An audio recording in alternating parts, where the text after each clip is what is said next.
Sen de gördün mü huysuz? Nasıl şimşek çaktı?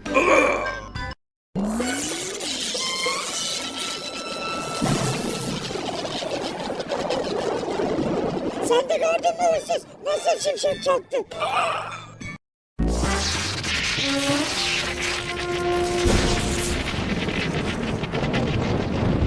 Sen de gördün mü huysuz? Nasıl şimşek çaktı?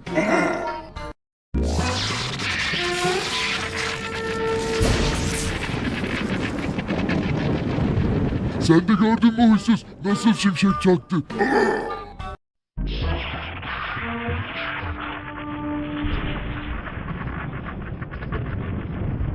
Sen de gördün mü huysuz? Nasıl şimşek çaktı?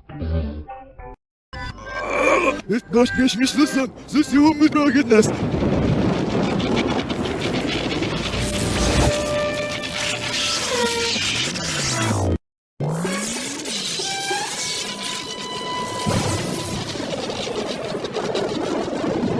Sen de gördün mü huysuz? Nasıl şimşek çaktı?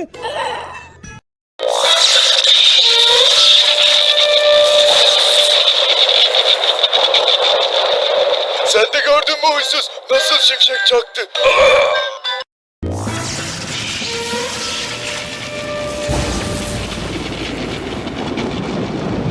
Sen de gördün mü huysuz? Nasıl şimşek çaktı?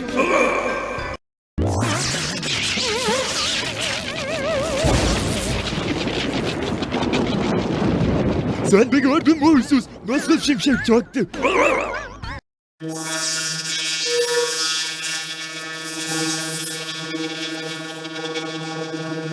Sen de gördün mü huysuz? Nasıl şimşek çaktı?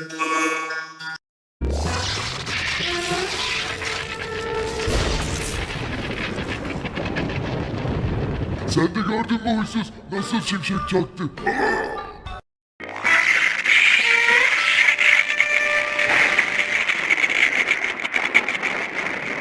Sen de gördün mü huysuz? Nasıl şimşek çaktı?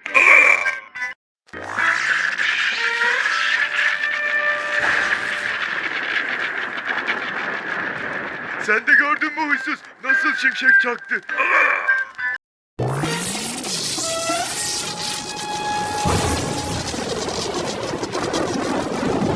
Sen de gördün mü huysuz? Nasıl şimşek çaktı?